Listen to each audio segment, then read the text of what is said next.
और बंधुओं 18 किलोमीटर के एरिया को दबा के मरी थी पूतना। सोचिए जरा कितनी बड़ा उसका शरीर होगा, कितने 18। और हमारे जो ब्रजवासी है ना, वो बड़ी अनोखी अनोखी कथा सुना मैं। तो वो कहा कह रहे हैं कि जहां पूतना के जो है मूड गिरो, मूड यानी कि सिर गिरो, वो मुड़सान है गो। जहां कान गिरे वो कानपुर बन गयो, जहां हाथ गिरे वो हाथरस बन गए हो, और जहां पैर गिरे वो पैगाम बन गयो। तो ऐसे पूतना के अंग दूर दूर गिरे सारे। अब वो जो है हमारे नंद बाबा, सारे आसपास के जितने भी छोटे छोटे नगर है, बस्ती है, वो सब महाराज कंस को कर देवे जाए करें। लाला के खुशी होवे के आनंद में वो कर देवे भूल गए, तो वो कर देवे के लिए गए। इतने में पीछे से पूतना मौसी आ गई। जैसे लौट करके आए तो देखे इतनी बड़ी राक्षसी गिरी पड़ी है। तो बाबा पूछने लगे कि भैया चलो ये राक्षसी आई सो आई, लेकिन ये मरी कैसे है?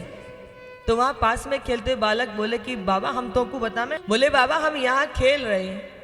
फिर क्या भयो? बोले ये तेरे लाला को लेके भाग रही, तेरे लाला ने घुमा करके ऐसा घूसा मारो सो ये नीचे गिर गई।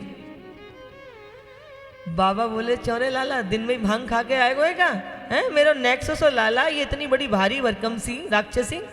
तो एक बोलो लाला कि बाबा मैं बताऊं, ये लाला को लेके भाग रही सो या को ठोकर लगी सो गिरी तो ताकि प्राण निकल गए। तो बाबा ने वहां के कान पकड़े, छोरे लाला अगर ये गिरती ठोकर खा के तो सीधी गिरती कि उल्टी गिरती? अगर आप ठोकर खा के गिरोगे तो कैसे गिरोगे? मुंह के बल गिरोगे ना। पर पूतना कैसे पड़ी है? बोले सीधी पड़ी हुई है।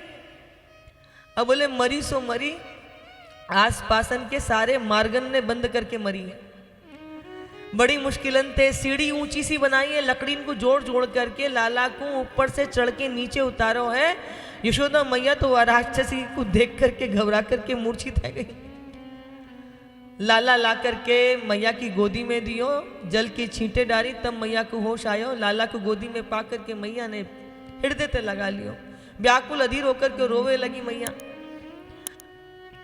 बंधुओं अब ब्रजवासी थे, नंद बाबा कह रहे हैं कि हम याकू कहा करें। तो ब्रजवासी बोले बाबा चिंता करने की ज्यादा जरूरत ना है, जितने ये पेड़न ने वृक्षन ने नीचे दबा के मरी है ना, यही सब वृक्ष यहाँ पे धर के यहाँ में अग्नि प्रज्वलित कर दो। सब लोग अपने अपने घरन थे कुल्हाड़ी आरी ले लेके आए, वह पूतना के अंगन को काटो है, और जितने वृक्ष नीचे दबा के मरी सब वहां के ऊपर धर के वहां में अग्नि लगाई है। जैसे ही पूतना के देह में अग्नि प्रज्वलित की गई, तैसे ही पूतना के शरीर से एक दिव्य सुगंध उठने लगी। पूतना लोक बालग्नि राक्षसी रुधिराशन।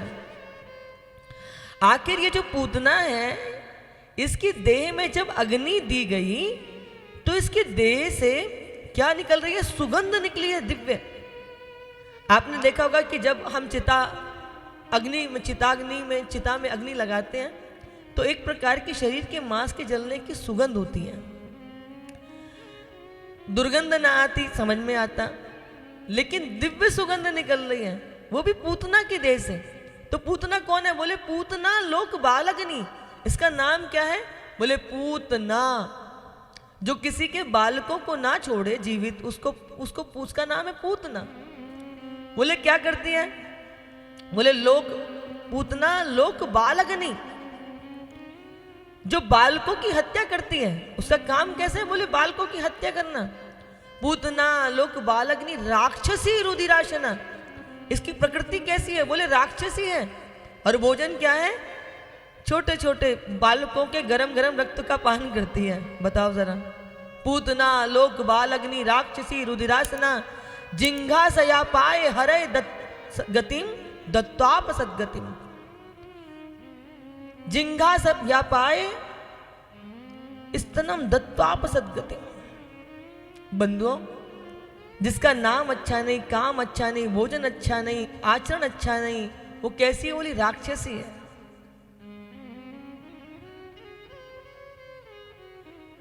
उस पूतना के देह से इतनी दिव्य सुगंध कैसे निकली? तो ये जो पूतना है ना, ये राजा बलि की बहन है रत्नमाला। जब प्रभु बामन बन के घर पे आए तो उनके रूप माधुर्य का दर्शन करके ऐसा मन में भाव आया कि काश ये मेरा पुत्र होता तो इसे अंक से लगा करके अपना दूध पिलाती। पर जब उन्हीं को विराट बनकर अपने भाई का सर्वस्व लुटते हुए देखा तो मन में भाव आया कि अगर ये मेरा पुत्र होता तो जहर पिला करके मार देती। यही रत्नमाला राक्षसी बनकर के प्रकट हुई है और भगवान ने इसके दोनों उन भावों को पूर्ण किया है।